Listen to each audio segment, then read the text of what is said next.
They're not just fish. All right, good morning, everyone. Good morning. We will go ahead and get started this morning. Welcome. A little sunnier than it was last week, so that's a good start for us. No, go ahead. So just before we start, you should have a couple of handouts there. I splurged today and got you a color map, so how about that? Yes, I know. Very nice. Yes, it is. And, but this sheet here is the information about the Advent study. So if you want to take it home and stick it on your fridge or put it in your Bible or wherever, that will be good information to have when we start our next some lights. The flickering one off. Okay. Is There we go. everyone all right with that? Yeah. Some but not the others. All right. Why don't we start our time this morning with a word of prayer?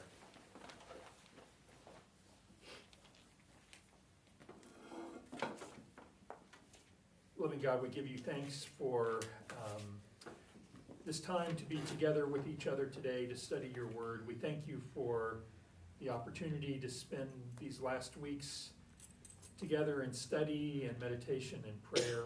And we welcome you into this time to guide our thoughts and to lead our spirits in the direction that you have for us in your word.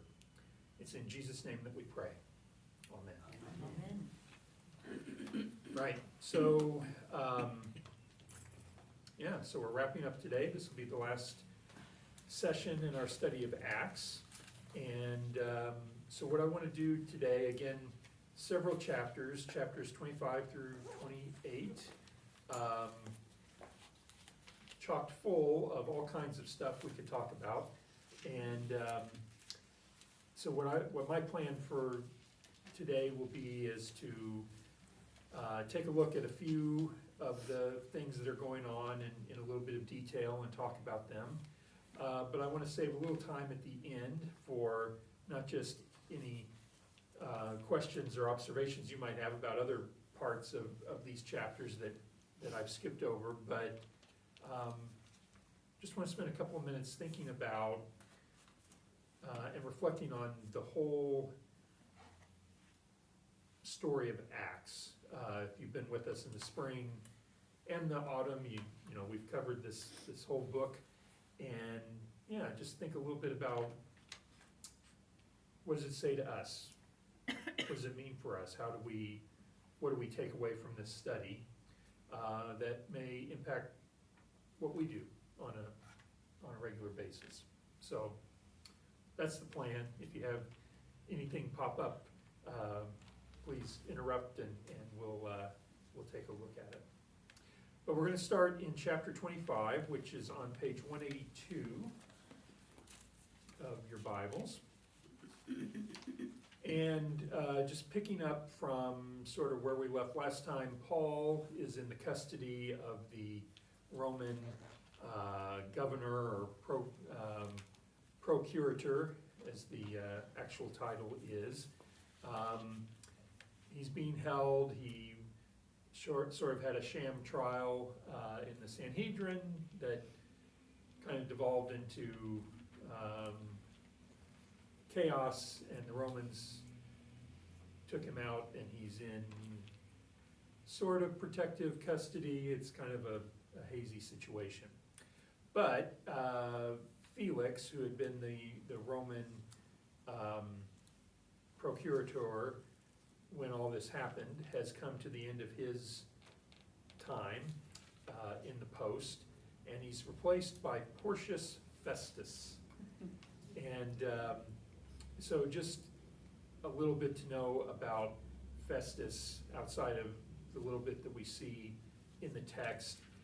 He was appointed the procurator of Judea around the year 60, so that gives us kind of a landmark of when this is taking place. Historically, he has been viewed as being really a pretty good ruler, very fair in his dealings with the Jewish people in his territory, which apparently contrasts significantly to the way that Felix related to them. So just a little background on Festus as he'll come to play a part here in these next handful of chapters. So, so there's a couple of things here to think about. How long, it says this right at the end of chapter 24, how long has Paul been in this situation where he's being held in Caesarea and nothing's really going anywhere? 2 years. 2 years. 2 years, yeah. So we've talked before about how sort of drawn out this whole timeline is, and on his journeys, how long he spent in different places and all these sorts of things. And so he's been there for 2 years, and he seems to have sort of a favorable situation. He can receive visitors, and he's in custody, but he has some access and so forth. What do you think, the fact that he has been there for 2 years now without really any movement, what does that, what could we kind of draw from that? What inferences could we make about why he is still there? Was Felix the one who was expected to be paid for? Felix was, yes. Yeah, Felix, he was waiting for a bribe. Yeah.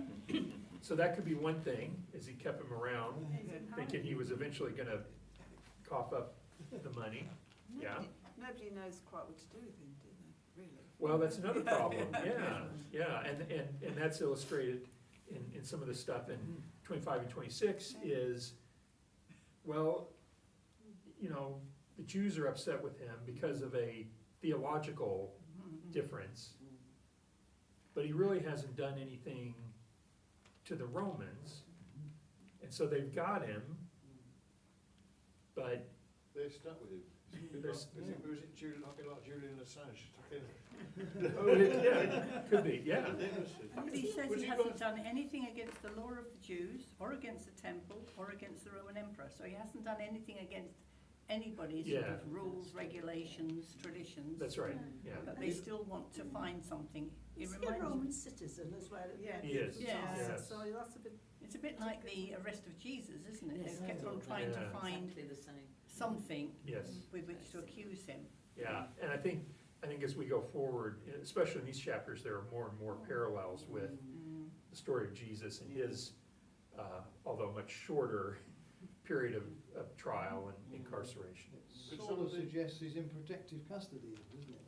Yeah. They're saving him because if he goes outside, the Jews will kill him anyway. Yeah. And then they've got more problems. Yeah, It's easier for them just to. Yeah. But is this possibly this other time when he wrote some of the epistles? I mean, it could be, you have to imagine he was writing on and off, you know, across his later life, you know, in order He to, still wanted to keep tabs on what was going on. yeah. Whereas he might have gone and visited. Yeah, he couldn't obviously visit him. places. Yeah. I wanna go back to kind of what Mick said, though. I think the fact that after 2 years imprisonment, that, you know, it talks, well, obviously, in chapter 25, it talks about Festus arriving, and he goes to Jerusalem, and all he hears about is Paul. And so obviously, even 2 years removed from this whole scene that happened in Jerusalem when Paul went back, at least part of the Jewish population is still stirred up against him enough that it's a security risk if they let him out. And it's all being driven by the Pharisees from what I can work out in there. Well, probably Sadducees. Sadducees were the ones that did not believe in resurrection, and that's that is more and more revealed as being, that's the key theological issue that they have with what Paul has to say. So, so something interesting happens in verses 11 and 12, and this is, Festus has been to Jerusalem. The Jewish officials want him to send Paul back to them for trial, partly because they have a plot to do away with him when he's released. And I think Festus realizes something else is going on and is trying to figure out what to do. And he suggests to Paul, what if I try you, but we do it in Jerusalem? What does Paul, what's his response? In Well, verse, I think Paul uses his position as a Roman citizen at this Yes. point, isn't Yes. he? Very much so. yeah, And says, right, I've done nothing wrong. Let me go to the, be tried by the emperor. Yeah. That's what the emperor says. yeah. It So- goes over his head. He goes over his head, sure, yeah. So, yeah, so he does that out of his prerogative as a Roman citizen, certainly. What other reasons might Paul have for taking that route? He could take the message to Rome. He can take the message to Rome. They're doing his job for him, it's taking him there. That's right, that's right. He might get a fair hearing. He might get a fair Yes. hearing, yeah. Which is, in Rome's a place he wanted to go to before, wasn't it? It is, He yeah. didn't make it. So, well, if you turn back to a page to 181, this is back in chapter 23, verse 11, and it says, let's see, this is Paul after the chaos in the Sanhedrin. That night the Lord stood by Paul and said, "Don't be afraid. You've given your witness for me here in Jerusalem, and you must also do the same in Rome." So while Paul's appeal to the emperor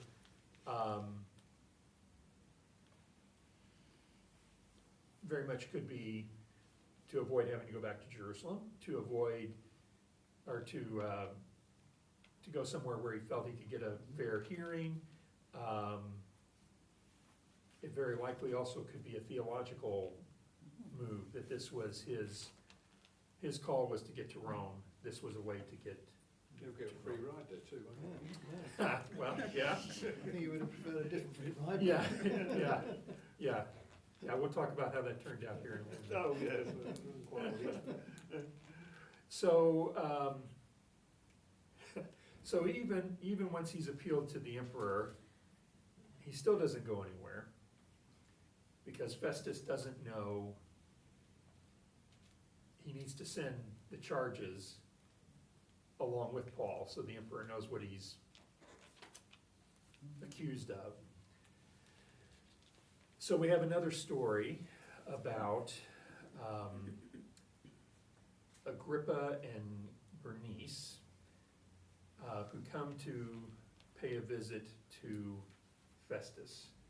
So Agrippa and Bernice were brother and sister.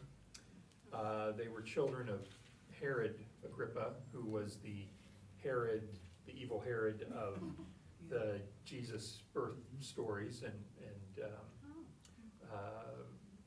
John the Baptist and all of that kind of stuff. They're the ones that survived, aren't they? Yeah, Didn't he get rid of it quite yeah. Roman style. He was a very nice guy. But so Agrippa is now the puppet king in that area, and his sister Bernice lived with him following the death of her husband. Although there was some rumors about their relationship, and you can read about that elsewhere. But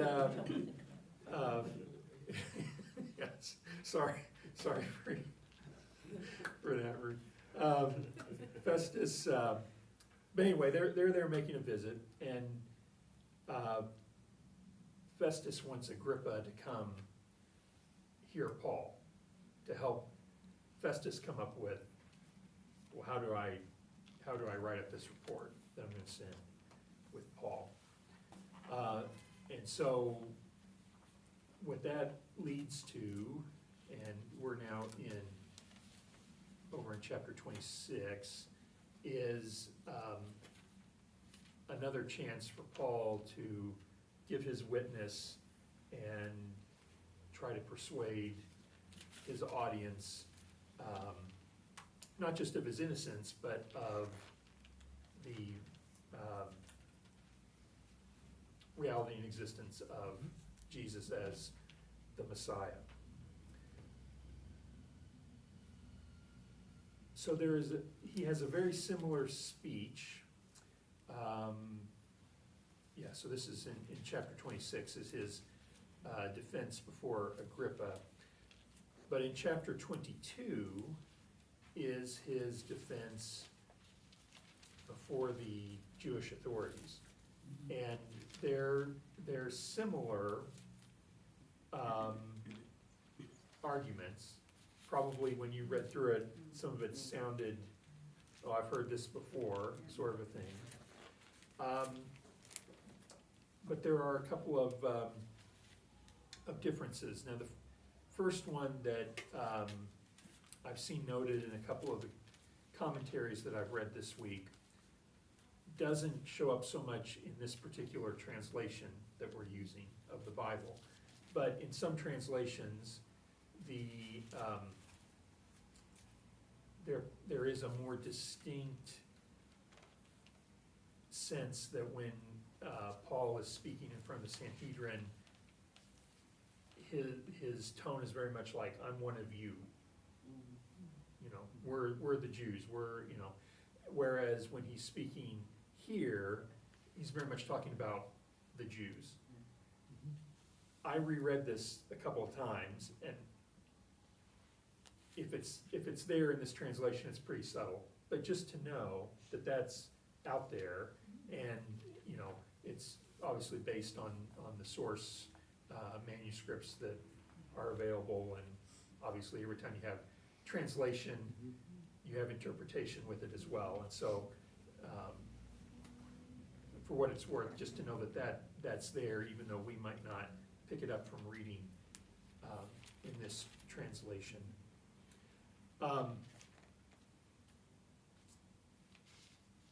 But the crux of his argument is in verses 6 through 8 of chapter 26. Anybody want to read 6 through 8?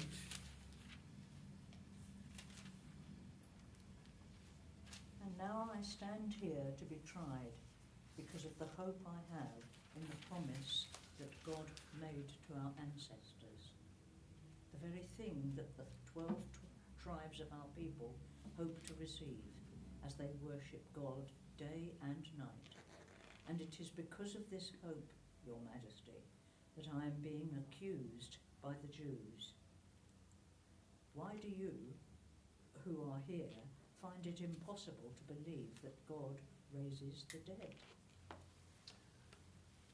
Yeah, so I think, again, that's the issue that the Sadducees had with Paul. That's what has led to a lot of this trouble that he's in. But it is very much at the center of his argument.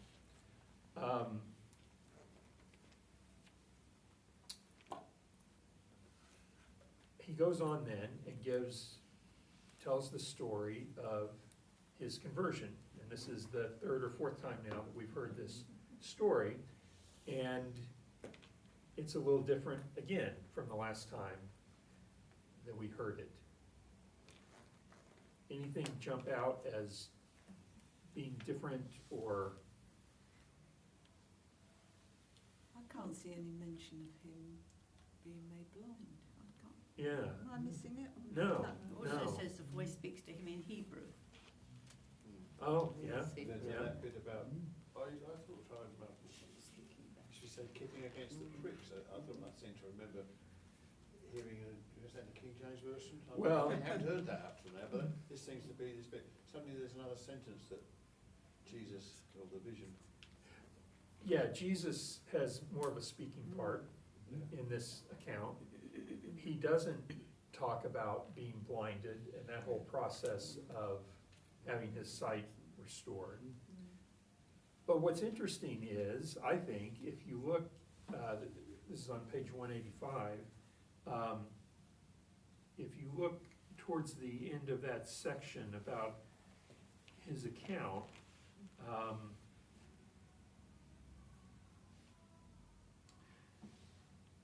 starting in verse 18, Jesus says to him, you're to open their eyes, yeah. And so the blindness part is there, Yeah, but instead of Yeah. Paul being blind, it's he there. is to Yeah. restore sight, Yeah. which I think is a really interesting, I mean, it's not wrong, certainly, but it's an interesting way for him to bring that motif of blindness into this story, even though he's not accounting that it happened to him. We say people turn a blind eye to something, don't they? Yeah, yeah, yeah. Well, and, you know, I kind of wonder too, it's hard to know. I mean, Paul is obviously known in Jewish circles in Jerusalem. People know who he is, whether they like him or not.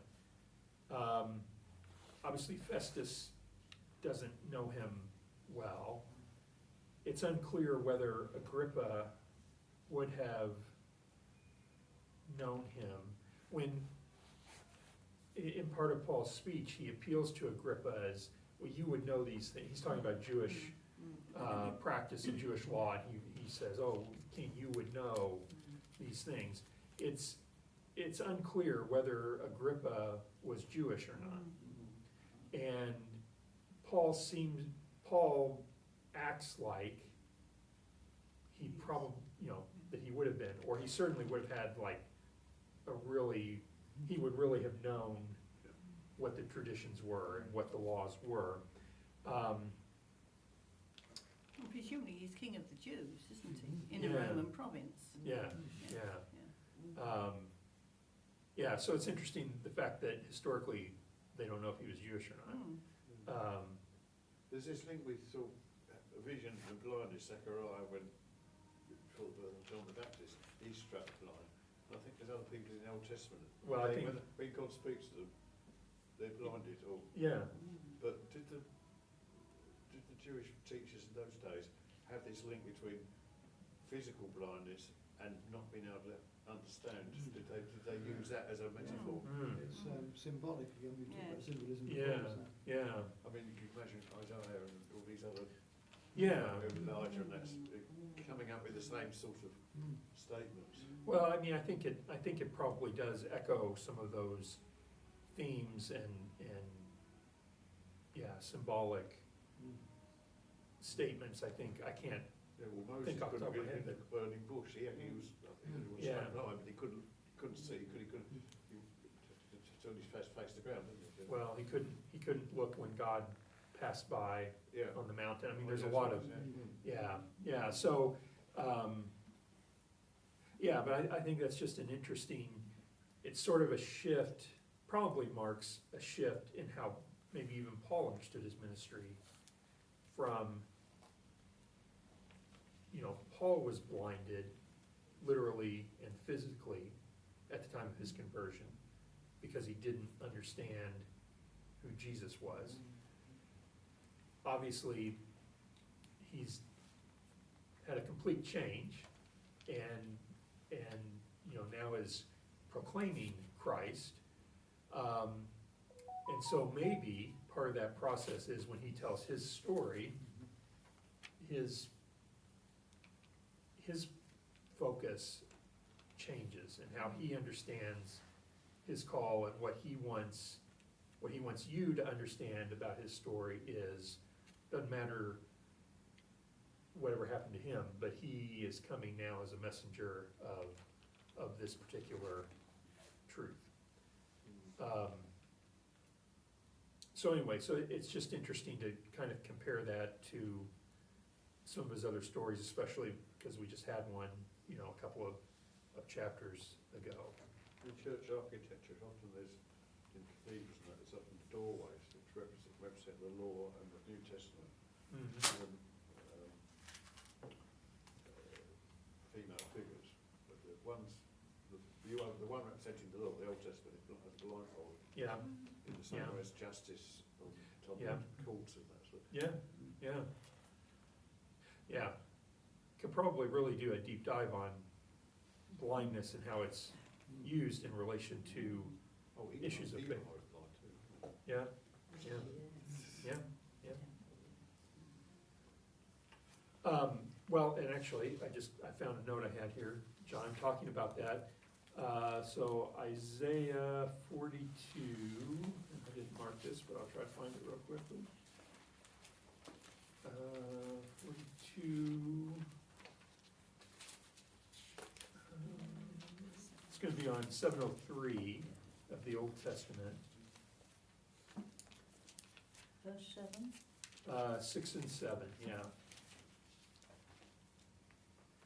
I, the Lord, have called you and given you power to see that justice is done on earth. Through you I will make a covenant with all peoples. Through you I will bring light to the nations. You will open the eyes of the blind and set free those who sit in dark prisons. There's a reference at the bottom of the page on in that says, Yeah, That's always a help. yeah. So, yeah, so I mean, he's trading on these well-known scriptural references. So, assuming that he knows or thinks that Agrippa is Jewish, making that allusion, that would have, Well, most he people does would have say, recognized that. I speak to you with all boldness because you know about these things. Yeah. I'm sure that you have taken notice of every one of them. Is he not talking about these things being, you know, the Jewish beliefs? Well, I think he could be talking about Jewish belief and custom. I think he could be talking about, He then About goes on to his- say, do you believe the prophets? So presumably he was Jewish, yeah. don't you think? Well, I mean, it certainly would seem that way. That's why I was surprised But if he's a in public, what I read, that, public king, the Romans would choose someone who had, you know, it wasn't any point in putting another Roman in charge. no. Someone who could act as a sort of link between them, but not the top religious people. Yeah, but, you know, we've talked also about, and it probably wasn't quite as much of a division back at that time as it is today, but there are lots of people today who are Jewish by heritage, but who may not be by faith. They're not practicing Jews. Yeah, and so, I mean, so it could be even possible that Agrippa fell into that he was Jewish because his mother or his grandmother, someone along the line was Jewish, but he may not show up at the temple very often, you know, sort of a thing. He'd do the big feast days, wouldn't he? Well, probably, yeah. So, so anyway, so it's an interesting,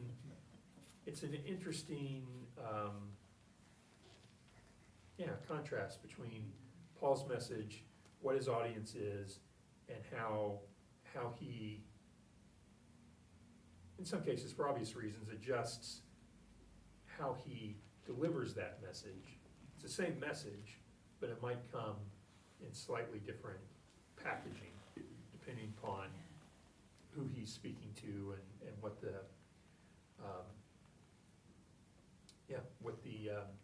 situation is. So, so the other thing to think about in terms of this whole scene with Agrippa and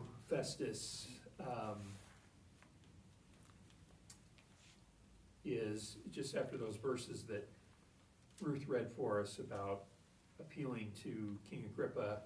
You know, Agrippa says to Paul, "Do you think in this short time you're going to convert me to be a Christian?" And at the end of that, all the people involved, the king and Festus and Bernice, are all leaving. And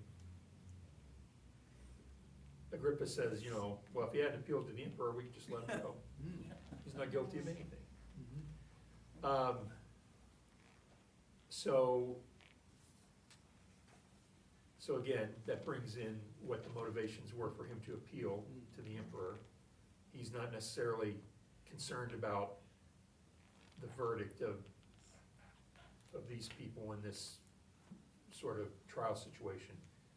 But you start to see more and more of those parallels, I think, between Paul and his trials, Jesus and his trials. Both of them appeared before the Sanhedrin, both of them appeared before a Roman governor. Both of the Roman governors really struggled to find any reason why, they should condemn them. So there's a lot of similarities. There are a lot of differences, though. Jesus in his trials speaks very little. Paul talks all the time,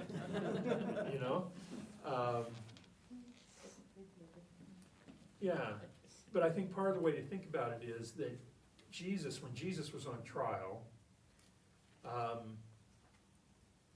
found this phrase in one of the commentaries, and I kind of like it. It says, Jesus was the content of his defense. So Jesus is proclaiming himself to be the Messiah, and whereas Paul, in his arguments, and we've talked about this before, you can see it continuing through to the end, is always pointing towards Jesus. That it's not about him, but he's there because of Jesus. And so, so there are a couple of differences. And I don't want to get ahead of the story, but I think when we think about comparing the trials of Jesus and Paul, we also have to consider what the outcome of those trials were. I mean, Jesus was executed. What happens to Paul, according to Acts? We don't know. There's, yeah. So, The whole matter seems to be dropped, it's not mentioned again. yeah, I mean, you would think as much attention and as much detail that, Luke has made about Paul and his story and his testimony and his impact on the early church, that it might have included an account of his, what tradition tells us was a martyrdom, that he was killed for his faith. But the story just kind of ends. He never gets it just in front of the emperor, does he? What, not in Acts? Yeah. Well, surely that was never going to happen anyway, the emperor, it would only be another court. Well, probably. Tribunal or something like that. Yeah. But That's a ruse for him to get the travel. to get to yeah. At the end of that, he rents a place for himself, though, doesn't he? Yeah. And, Yeah, he's He paying is. for his own accommodations. Just lives there. Yeah, so it's kind of a, anticlimax, really, isn't it? yeah, So it just brings us out, doesn't it, really? yeah. Well, I mean, you think of all the, even in the last chapter or two, all these great stories about, you know, the shipwreck, and he saves him, or he doesn't die when the snake bites him, and he heals the you know, the father of the official on Malta, and all the, you know, all this miraculous stuff that's still going on, and then he gets to Rome, which is the whole time, the whole focus of, you know, he's to bring the gospel to the ends of the earth, which was Rome at the time, as far as someone living in the Middle East would have known. And he gets there, and he rents a flat. You know, But there's a church, quite a well-established church there. well, there are people there, But I did find this passage that,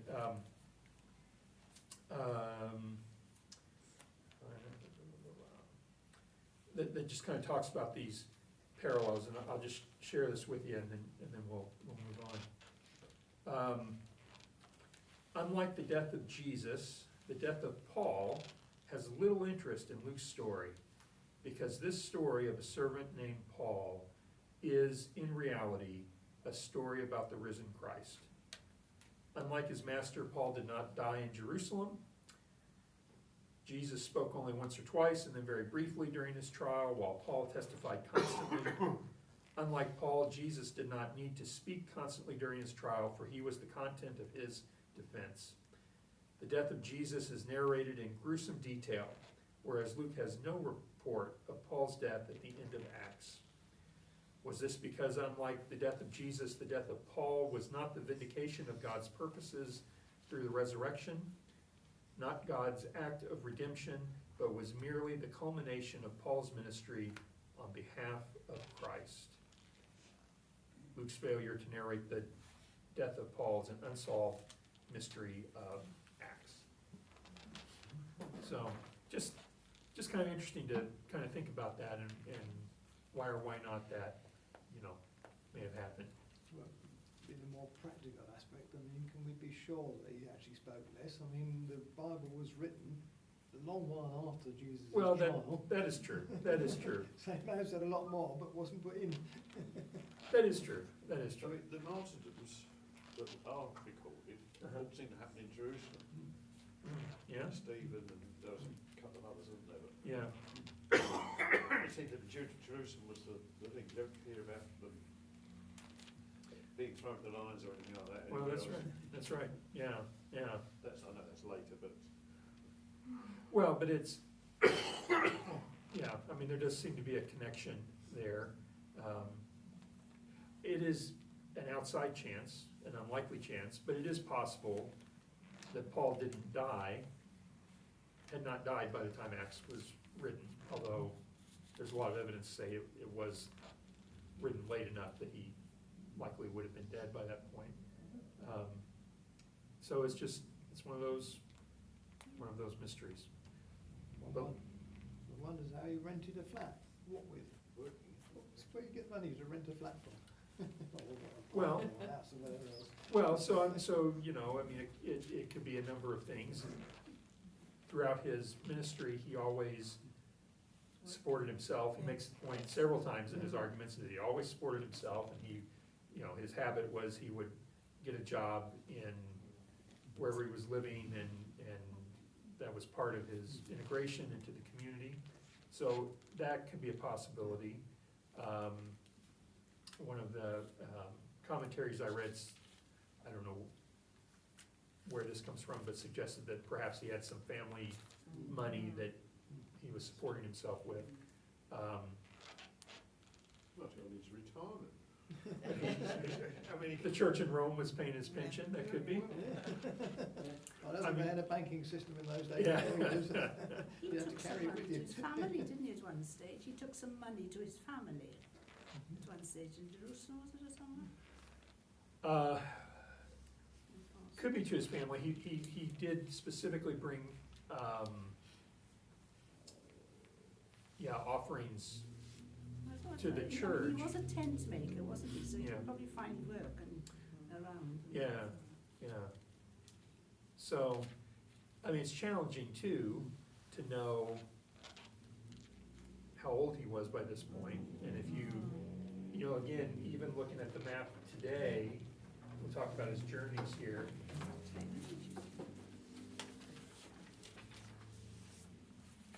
Well, and probably of all of his journeys, this one seems to offer more of a timeline, but you think about, you know, he talks about they were on Malta for 3 or 4 months after they were shipwrecked there. Didn't travel in the winter at all, did they? No, well, that's what got them shipwrecked, was they were Yeah. traveling out of season. And, you know, he does talk about some of these other, some of the stops that they made were in quick succession, where they just were finding another ship to take them in the direction they wanted to go, but, you know, thinking about how long and arduous, you know, these travels would have been, how much time he spent, not just on this journey, but on any of his journeys with the different, in the different locations where he was planting churches and trying to support churches and develop leaders for those churches. I'm sure there's one out there, I haven't come across it, but it would be interesting for someone to figure out how long it was between his conversion on the road to Damascus and when he finally gets to Rome, how many years that would have been. You know, you have to imagine this story takes place over a good portion of his life. You know, he was probably fairly young. How much can we rely on all these timescales? Well- I know that a lot of times and Yes. days and all the rest of it are symbolic again, so. Well, you're right. It would be, that's probably why there's not a handy 'Cause it talks about- chart for that. It talks about 14-day storm, and they weren't eating during that storm, so, you know, that doesn't sound realistic at all. And they threw all the wheat away. Yeah. So it couldn't cook it. Well, after they ate, yeah. Yeah. Well, yeah, and I mean, we can go back to the, you know, the story about Jonah and all that. So, so that's true. I mean, it's not probably historically reliable as far as, you know, accurate dates and timings and so forth, but this one is tied more to the seasons of the year, and, you know, he starts off talking about it was after the Day of Atonement when they set off. The Day of Atonement is usually in late September or October, depending on the Jewish calendar. And so they would have set off certainly in late autumn. And Going into much more difficult waters, they're not hugging the coast, so to speak. yeah, This is a lot yeah, more this is- open, Yeah. open water. And particularly when you go from Crete to Malta. Yes, yeah.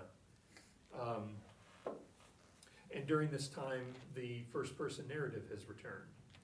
So it's all we. So that's, yeah, that's worth, I think, noting as well. It's, you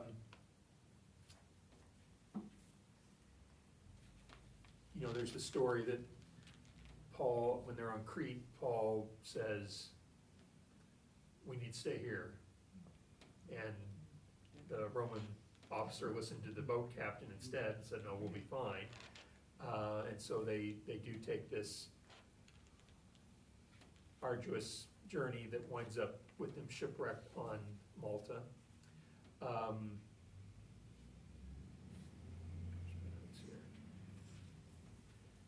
What's the name dropping? I mentioned this the other last time or two.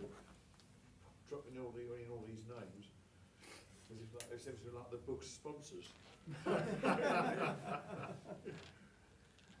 Well, No, there doesn't seem to be any rhyme or reason for them, just there's yeah, every now and then a new there's name. some But names, they yeah, get more and more Roman names, aren't they? yes, yeah. In terms of the true timescales, is there not anything in the Roman records to say when he was actually run? You'd have thought if there was a court and hearing with the emperor, there'd be something written down to say when it was. Well, I mean, and I think that just goes to, was there ever a hearing, you know? And maybe that's the point, is he gets to Rome. And that's, Perhaps he had dementia, forgotten what that's it what he was.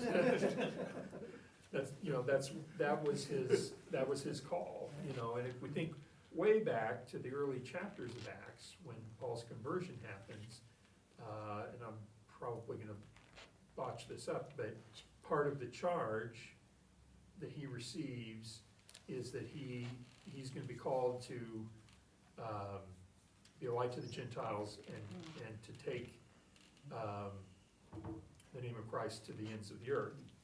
And so, again, looking at that map and imagining that you are living in Jerusalem, Rome is somewhere, because they're in your backyard too. But, Rome would have been the end of the earth as far as most people would be would be aware of. And so, maybe that is the point of the culmination, is that at the end of Acts, he is fulfilling that prophecy or that call on his life, because he is sharing the gospel in Rome.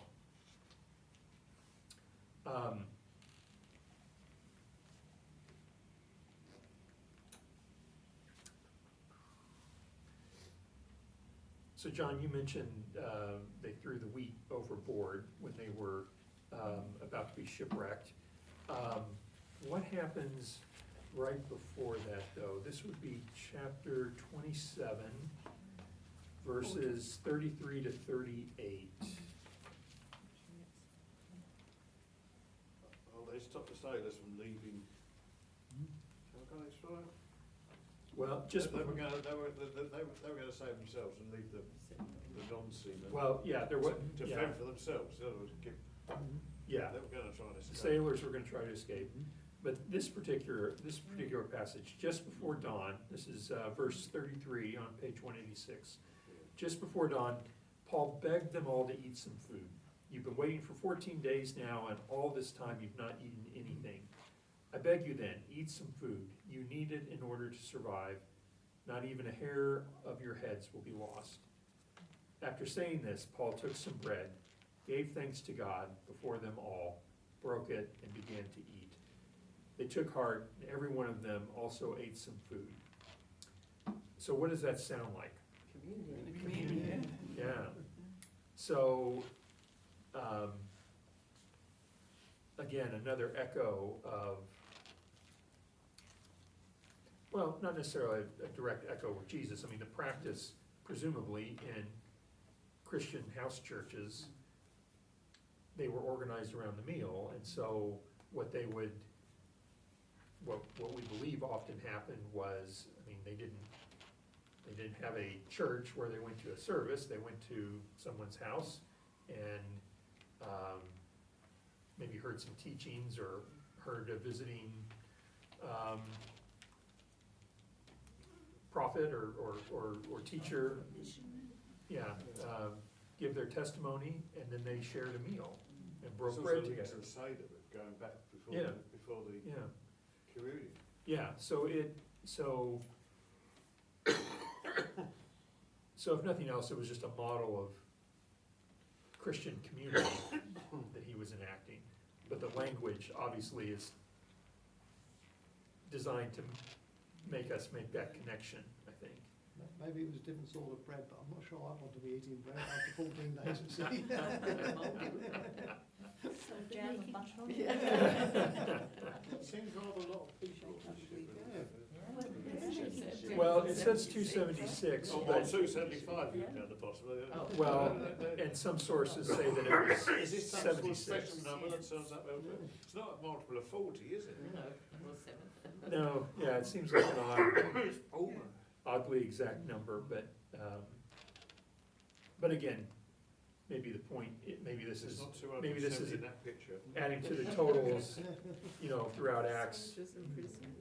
In the early part, Peter would give a speech and then would record how many were converted, or probably maybe in some of Paul's stories, it would say he testified at the synagogue and so many of them were, believed or were converted. So it could be part of that narrative as well. Seems the whole chapter seems to be spending rather long on this, something that doesn't seem to be quite, nothing else. The storm at sea, The you mean? storm there, yeah, I mean, yeah. Don't you think a huge lot of things happen in that I mean, think of all the people that he spread that word to on that journey. I mean, huge number probably. He's visited Could here. be. This has happened here. Could be. He's made somebody better over here. Yeah. He's done. I mean, I would have thought that whole journey there was probably. I mean, all the people on the ship. You've got prisoners. You've got soldiers. You've got whatever. Yeah. They're all going to go in various directions. He probably preached to more people on that journey than maybe in one little Could be, it could be, little town. I mean, it could be, he did yeah. a huge. That was possibly even the whole point. You know. But it doesn't actually say he preached, he just says he's Well, no, I just know, a but I mean, witness. if he's suddenly Yeah. alive when everybody, it should be dead Yeah. because of, and he's on the ship and this has happened and then he's gone there and, I mean, hey, Yeah. you may not have preached it, Yeah. probably seeing these things happening is probably more, But if you read verse More, 33, Paul is some sort of leader, so, because he's the one who initiates having the meal. yeah. that's right, yeah, Following yeah, it through. yeah. Yeah. And then if you go on to verse 42, the soldiers are going to kill all the prisoners. That's right. But the chief officer didn't want to say, he wanted Yeah. to save So Paul. Paul, yeah, For so some he, Whatever, he doesn't say it, doesn't give you any detail, but Well, and even back before verse 31, this is the story John was mentioning where the sailors were all gonna try to escape. And Paul said to the army officer and the soldiers, if the sailors don't stay on board, you'll have no hope. And so, yeah, in that way, he kind of was, assuming some leadership. So he obviously had a lot of sway. He did throw overboard like China, anyway. Yeah, but, I think too, the story of the storm at the sea, though this one is elongated and has all these various different details in it, again, you can think of, there are famous stories about Jesus in a storm on the sea. You have Old Testament stories like Jonah that, again, this may not draw a ton of parallels to, but, certainly a first century reader would have probably thought about Jonah. So there's some different, different connections along the way.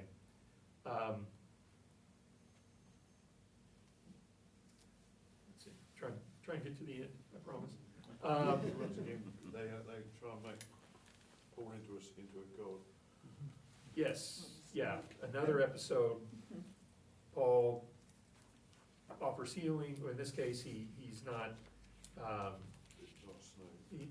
he doesn't succumb to the snake bite, and so they assume he's a god, and he again has to reflect that he's not a god, but that he testifies on behalf of Jesus. So eventually they winter on Malta. Then they eventually make land in Italy. I gotta see if that's the name in here.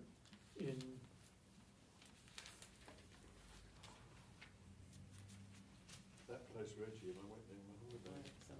Did you? Well, it's Yeah. Reggio Calabria, it's called. Well, the Pudioli? No, Reggio. No, I know, but the one that's mentioned a verse or two later, Oh, no. that's near Naples. Yeah. So they went by land, But but that gap between Sicily and the mainland is really quite dangerous. yes, That's where Odysseus gets shipwrecked. Yeah. yeah, Whirlpools and that sort of thing. yeah. So, but the interesting thing in that section is that when the members of the Christian community in Rome come to meet him, the place that they meet up with him is probably 40 miles outside of Rome. So that's a significant, again, journey for them. So they must have known he was coming and must have been quite excited you can imagine that he was coming. Instead of having any letters, well, he hasn't been there to send the letters, has he? No, no. Send the letters once No. they're on the ship. Yeah. Presumably it's the words travelled, once they're near the mainland, then the word can travel in more than Well, one way. yeah, you wonder how they would have known, but they knew, and so they came out to greet him, and then as we mentioned, he gets to Rome and is still kind of under house arrest, but has some flexibility. Well, it does say he's bound in chains at one point. And once again, he argues with leaders of the synagogue and again makes his charge of, in verse 28, right at the end, page 188, and Paul concluded, "You are to know then that God's message of salvation has been sent to the Gentiles. They will listen." Which is kind of one of his, again, recurring theme in a lot of that. And then it talks about, at least for 2 years, he's living there in Rome. This is why I asked about the letters, because glancing out across, you see the introductions to the Yeah, letters to the Romans, yeah, where he was planning everything. yeah, yeah. So all that's before. Do you think Correct. the 2 years he was renting this place, he was still under some sort of house arrest? Because it said he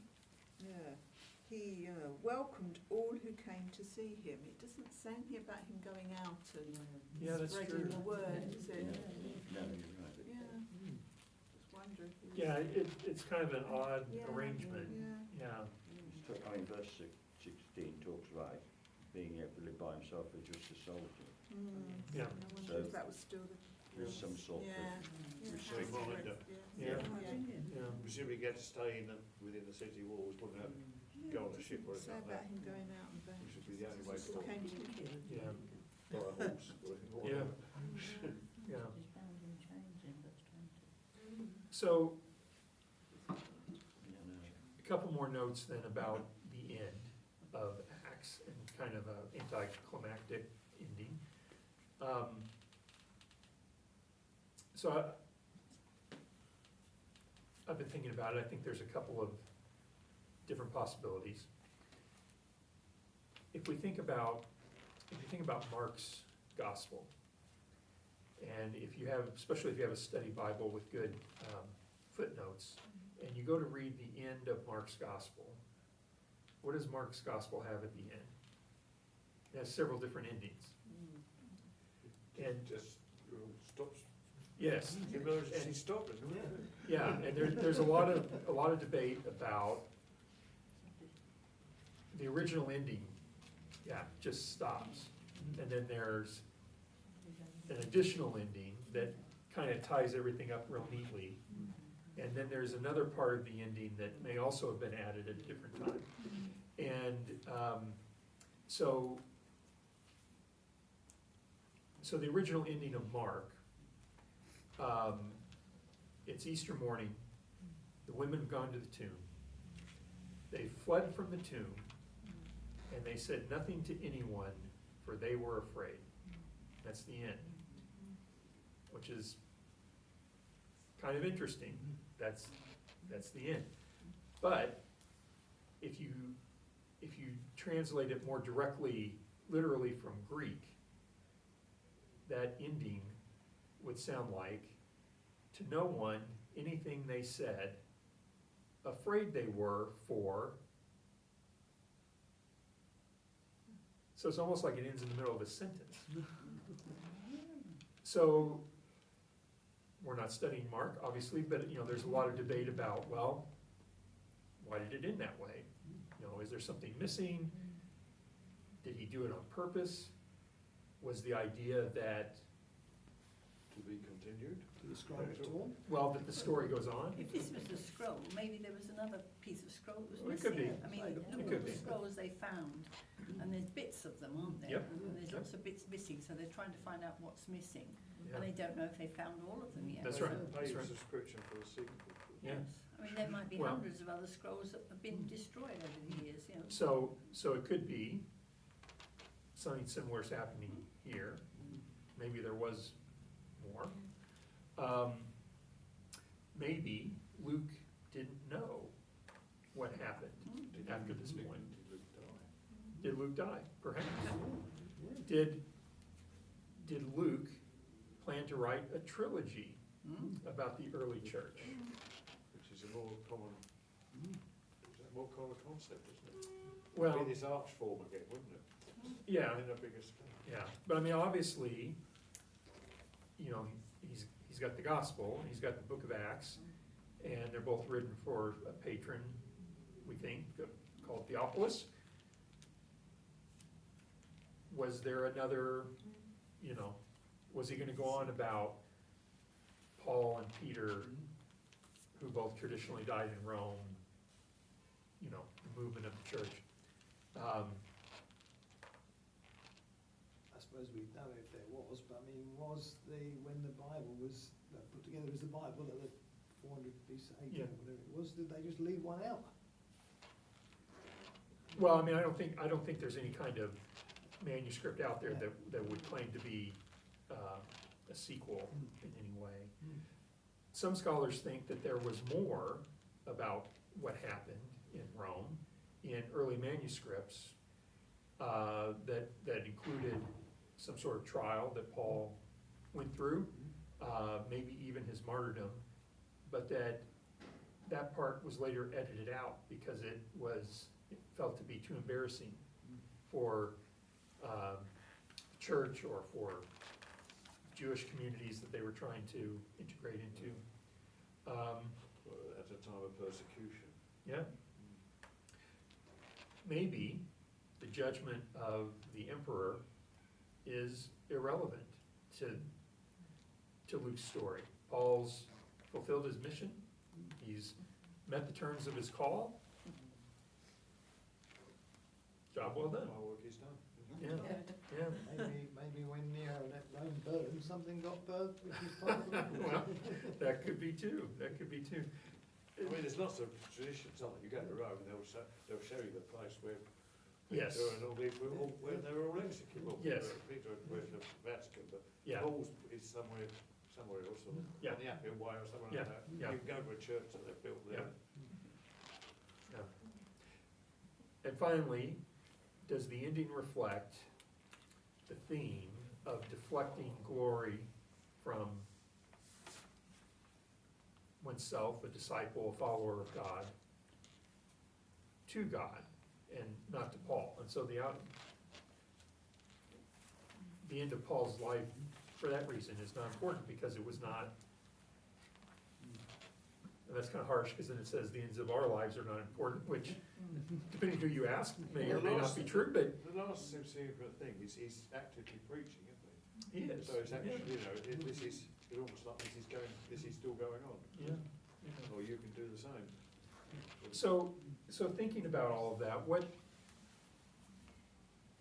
do we think that, and not just this last chapter of Acts, but the whole of the book of Acts, what do you take away from it? Or what do you think about differently now that we've had a little closer read of parts of it? It's because of Paul that Christianity spread around into the world, and the Romans came to us, didn't they, and so on. Well, there's Because in part of- yeah, you can't understate his role Yes. in that, yeah. You could almost miss it out, because what Paul had to say is in the letters. It's sort of like, Yeah. it's a travel office. Yeah. Well, but you know, the way, whether they were intended this way or not, I mean, the letters and the account in Acts, even though they don't always line up exactly, I think provide verification of each other, right? If we just had these letters from a guy named Paul, they might be I mean, there are letters from other people in the New Testament that we don't know who the author was or don't know anything about him. And we say, well, this is obviously inspired writing. But if you just had a guy named Paul that was writing these letters to these different churches, well, okay, you know, there might be some wisdom in there, but knowing, but I think those letters are enhanced, knowing what we know about Paul and how he lived his life and how he lived out his call. We read them through through the lens of each other. Does that make sense? It gives You you know, context, doesn't it? It would be hard to read, you know, if you wanna read the letter to the Romans or the letter to the Galatians or whatever, it's hard to read those and not think about the backstory that we've heard in Acts. But the lectionary only uses religion some Acts in the period immediately after Easter. It's not followed through It's like no. the It's the Gospels or the letter. I mean, you start on a letter and Yeah. it goes through the whole thing. You've got a juxtaposition between acts and words. Mm. Because if you just read the letters, it's somebody saying or writing something. Yeah, Then you go to Acts and you see, well, this person's actually done things and Yeah. done these things. So it gives you that context of, it's not just words, that's right, it's actions as well. That's it. So there's something backing up yeah. those I would- words. I always think of the letters as more like a sermon than a history. Yeah, You know, there's more depth. yes. At what point was it called the Acts of the Apostles? That'd be a good question. I'd have to look that up, I don't know. That thing, and also, you know, at some point, someone decided to not to put it next to Luke's Gospel. Mhm. Yeah. It's put it at it's the- got John, which is different to Yeah. Yeah. letters are like Yeah. but they obviously felt it was, the Gospels had to go together. Yeah, yeah. I mean, No, it's nowadays, if you interesting. put them together, you probably put Mark, because you've got the chronology of it, you probably put Mark first. Yeah, yeah, But starting with it, Matthew starts with the genealogy, so it's like looking back, isn't it? Mhm. That's thought, because it doesn't actually mention the word Acts or anything like that, or it's not in the, it's only in the title, the top of Yeah. the page, isn't it? Yeah, yeah. That was all decided, was it 400 AD, or whatever it was called, a big meeting where they all met and decided what was going on? Well, there were several, in the early centuries, councils, and Council of Nicaea was one, but I mean, there were Yeah. multiples where they, put books in and threw books out, Yeah. and, Presumably it's in the major, all the major Christian, yeah, seriously, yeah. Orthodox. Yeah, it's in the core canon. Yeah. Yeah. Well, I hope it's been Yeah. helpful and good. So we will end, as we have been with the song. The words are on the back of your map. And it's a song called May the Peace by the Porter's Gate. It's a song of blessing, and I think appropriate for marking the end of the study journey that we've been on. So it particularly recalls stories from the gospel. You'll pick those out. But I think in a lot of ways it also applies to the story of Paul. So leave you with May the Peace.